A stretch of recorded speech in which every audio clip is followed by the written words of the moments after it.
Песента се носи над летните баири, гали душата, пълни сърцето с наслада. Гукай ми, гукай гугутке, и аз така съм гукала.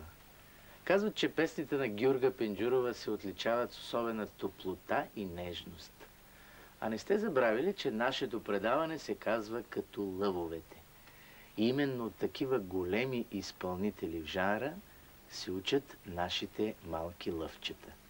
Сега ще чуем Христина, която е от Етрополе и е само на 7 години. Тя ще изпълни една от най-популярните песни на легендата Гюрга Пенджурова.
Браво, Хриси! Много хубаво изпълни тая песен. Усмихни се, де. Можеш да бъдеш доволна от успеха си.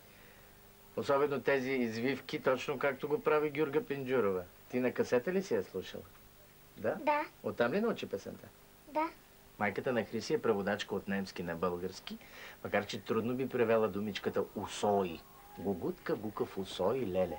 А таткото е учител по физкултура. Ама тя не иска да става нито преводачка, нито спортистка, а казва, че много харесала НЛО. Нали?